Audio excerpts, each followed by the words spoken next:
Good morning. Good morning. Good morning from Manhattan.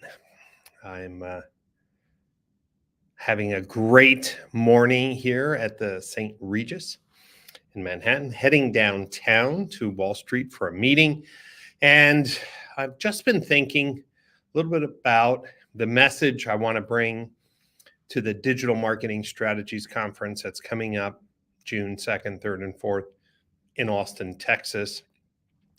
Before I share some insights that I hope will motivate and inspire dealers to take action, I want to wish um, two automotive conferences great success this week. Women in Automotive kicks off, I think today, and I think later this week, ASOTOCON also kicks off. So I want to congratulate the leaders and the dealers who are taking time to get out of their environment, to learn, to be inspired, to challenge their thinking. And so I just wanted to wish them great success. Let me flip the script now and talk about the current economic conditions for auto dealers.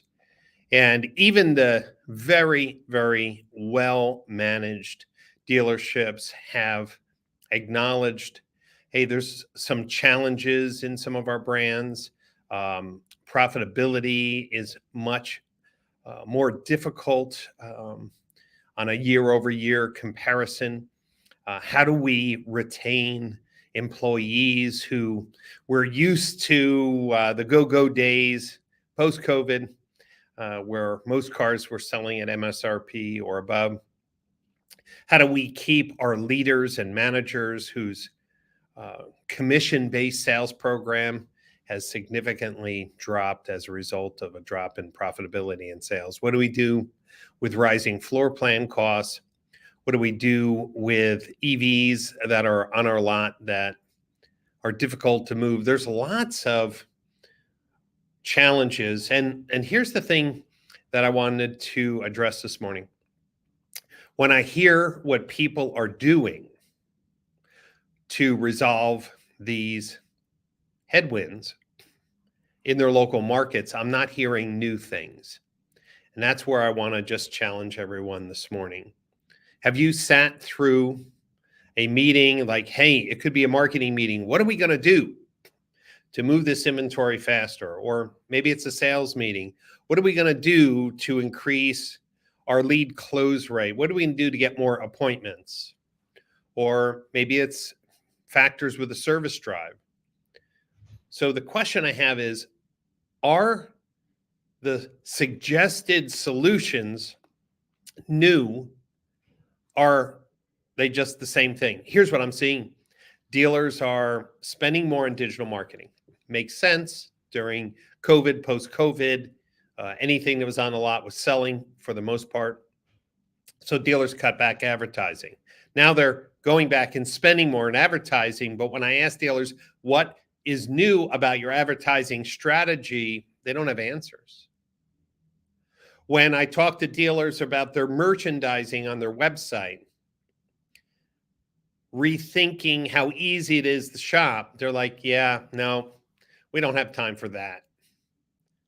In fact, you would even say that dealers have gone backwards by adding more pop-ups, more buttons, more distractions, because the thinking is, the old school thinking, if you put more pop-ups, if you put more buttons, we'll get more leads. And if we get more leads, we'll sell more cars. Is this resonating with anyone?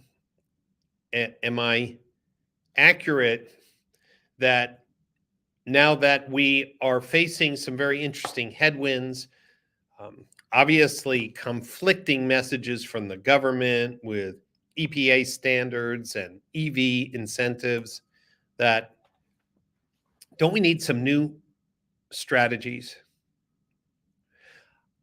I've heard a lot of people say we got to get back to the basics. You know, during COVID and post-COVID, it was so easy making money in the car business. And let's just say that's true. But this idea of getting back to the basics implies something, that what worked in the past will work now. let's get back to the basics in marketing. So let's just increase our Google budget. Let's increase our Facebook or Meta. Let's just increase our cable or streaming budgets. That will fix the problem. Hey, let's get back to the basics. Let's hire more people, force them to make more phone calls, send out more emails. Is that really what we need to do? If you haven't been following it, AI is evolving so quickly. I just saw something on X this morning where there were two AI frameworks talking to each other to resolve a telephone problem. One phone was the agent helping the customer. The other one was the AI assistant talking to the other AI bot. And it was a very interesting conversation. Yesterday, I posted an article on LinkedIn talking about the decrease in momentum for what we were calling digital retailing tools. And I gave reasons why, but it was very interesting. One of the comments that were made is that consumers never really wanted digital retailing tools, even though the data and the survey say that.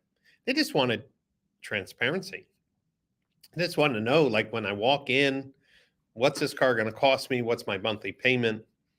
They were looking for transparency. And we ended up complicating things by saying, hey, let's make a tool that can do every possible thing that a consumer may or may not want, without thinking that, do consumers have the experience or context to make the right decisions online by themselves? Now, it may be easy when you have a Tesla with very few options, but go and configure a BMW or go and configure some of the vehicles that have so many models, submodels, choices. Try to get that done online. But if the answer was, well, let's just double down on digital retailing and we'll just get more people to buy cars online, is that getting back to the basics? What if the basics really weren't the answer? Is the basics getting your salespeople to be selling 10 to 12 cars a month? Is that going back to the basics? So the reason why I share these things is because I've been working on some very interesting projects, a lot of them surrounding with customer data. And I'm working with a large dealer group.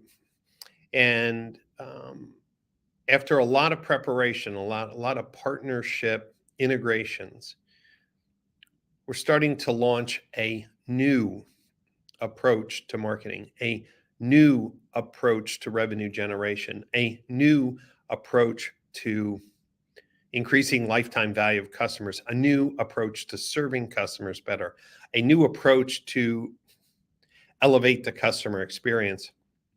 For this dealer group, this is millions of dollars of new revenue, not old revenue, not get back to the basics revenue. This would be generating new revenue that they never had the tools to generate in the past. Is anybody paying attention? Getting back to the basics or spending more on the things that used to work, of course, will generate some benefits. But if we're working smarter, we have to challenge this concept as if what we were doing pre-COVID or pre-inventory shortage was 4 or 5 or 6 years ago, hasn't the cheese moved by now? And the answer is it has. How your BDC handles sales leads. If getting back to the basics is, let's just retrain people on the scripts and let's get 3 phone calls a day for the first 7 days, and it's all about beating up. Is that going to work? No. Yes, any increase in intensity of follow-up will yield some results, but we're talking about massive change that's possible through the use of technology, your first-party data, rethinking your website instead of a passive lead generation tool to turn it into a true customer service tool. I'm going to pause on that for a minute because this will be one of the topics at DMSC. If dealers were really honest, they would say my website's sole job is to generate leads. And here's the reason why I know that is because they don't look at it. I mean, how many times have I sat down in the meeting, showed dealers what's on their website, and here's the question: it's like, well, how did that get on there? I'm like, I don't know. I'm the consultant. I'm just telling you what's on your website. Let me get Bob on the phone. Bob, how come we have 3 trade tool buttons on our website? Well, boss, you approved it. What if the website was really a bidirectional real-time showroom where you could identify existing customers who are back out shopping, reach out to them, offer to help them with their mobility needs? What if you looked at your website like other e-commerce companies do, that if a consumer starts a shopping cart and leaves items in the shopping cart and they leave without buying, you get the email. Even sometimes you get a discount. If you asked a dealer today, what are you doing for your abandoned shopping cart customers? They would say, what are you talking about? Yet they have people that go through their digital retailing tool and stop when PII is asked for. They have people who are working a trade, and then when they're saying, hey, you need to give me your name and email to get this trade number, and stop. They're not doing anything with those people. And guess what that number is? That's like 70% of the people. Instead of getting back to the basics, maybe we should start leveraging our data and technology and AI. There are some pioneers that always get punched in the face. But if you've looked at the evolution of AI just through the lens of ChatGPT, the new release that is flooding X with examples is pretty darn impressive. Dealers have to start thinking about, how do I fill gaps that are in my get back to the basics process, because if humans don't work as hard as they should or are distracted in serving other problems. That in every dealership, there's the go-to person who has a lot of important responsibilities. And when something new comes out, you just add that on their plate. Joe Webb did a great comedy on that. I just want to encourage you that getting back to the basics is the wrong approach. Following great business disciplines, fine. But going backwards isn't the solution for being better in 2024 and 2025. That's why I encourage dealers. Anybody who laughs is like, hey, I'm looking at a customer data platform. The person who's laughing at you saying, oh, that's a bunch of bunk, you should run away from that person as fast as possible. Those are the same people who said, hey, you don't need a website. Hey, you don't need to advertise on Facebook. Oh, Google, don't worry about Google. Stick with direct mail. I'm seeing let me say it again, new revenue opportunities open up because dealers are managing their first-party data. I'm seeing new solutions to fill gaps in the sales and service process through AI. New, not old. And yet, if you think that there's 18,000 franchise dealers approximately in the US, if you said you had a general manager, sales manager, marketing manager, fixed ops director, and BDC director, let's just say 5 key leaders in an organization, that'd be 100,000 people. Now, what percentage of that 100,000 people are investing in getting education, certification, testing new things? I think it's less than 10%. At max, 20%. Why? Because outside of NADA, you go to conferences like, hey, there is 200 dealers at this one, 100 dealers at this one, 300 dealers at this one. And I'm saying, well, what about the 100,000?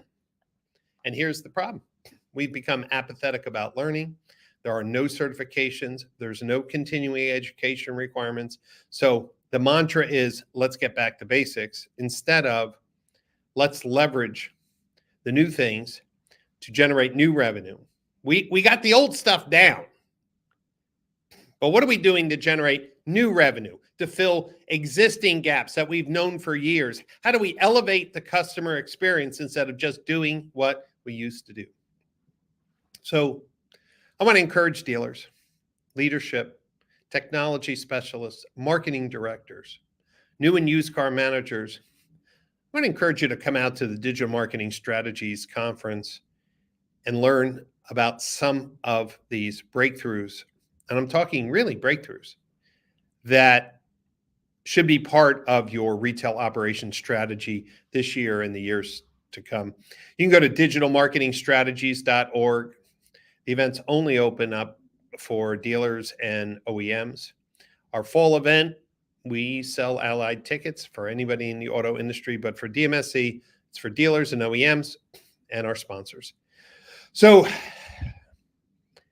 if you're feeling the headwinds, if your meetings about increasing sales, profitability, retention, lowering costs are filled with suggestions that have been successful in the past, and there's really not a lot of new, concrete, tactical, actionable solutions brought to the table, then you might as well come to Austin June 2nd, 3rd, and 4th and meet with the leaders that are impacting change. I'm going to be sharing a lot of critical new information, research, demonstrations that can really turn the needle.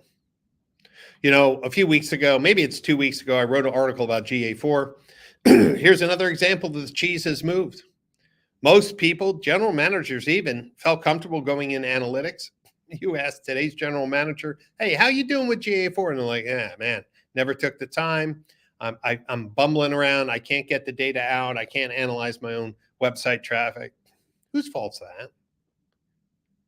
I mean, have we gotten to a point that we're so apathetic about pushing our knowledge, pushing our education, pushing our insights that maybe our problem is we need new leadership, new thinking. If we can't get the existing leaders to invest their time in learning new things, especially since the cheese has moved. Again, those dealers who are interested in the Digital Marketing Strategies Conference, hey, we have great new pricing. It's affordable. Austin is very easy to get in and out of. I'll put the link here in the comments. Look at the whole agenda. The conference is the Davos of automotive technology, marketing. This year we'll be focusing on a lot of cool things: CDPs, data hygiene, identity resolution, marketing automation. You should see some of the new things that can be possible with AI and marketing. We're going to be talking about modern sales process, AI in sales and service. I mean, there's a lot going on. The question is, are you serving your dealership to its fullest extent if the only thing you're bringing to the table when challenges come are the same old things? Rinse and repeat. How about getting a new wardrobe, get the new tools, the new insights, the new opportunities that are available? Come out to DMSA. Hope to see you in Austin, June 2nd, 3rd, and 4th. For now, I got to go down to Wall Street for a meeting and then head home to see Carrie. Have a great day, everyone.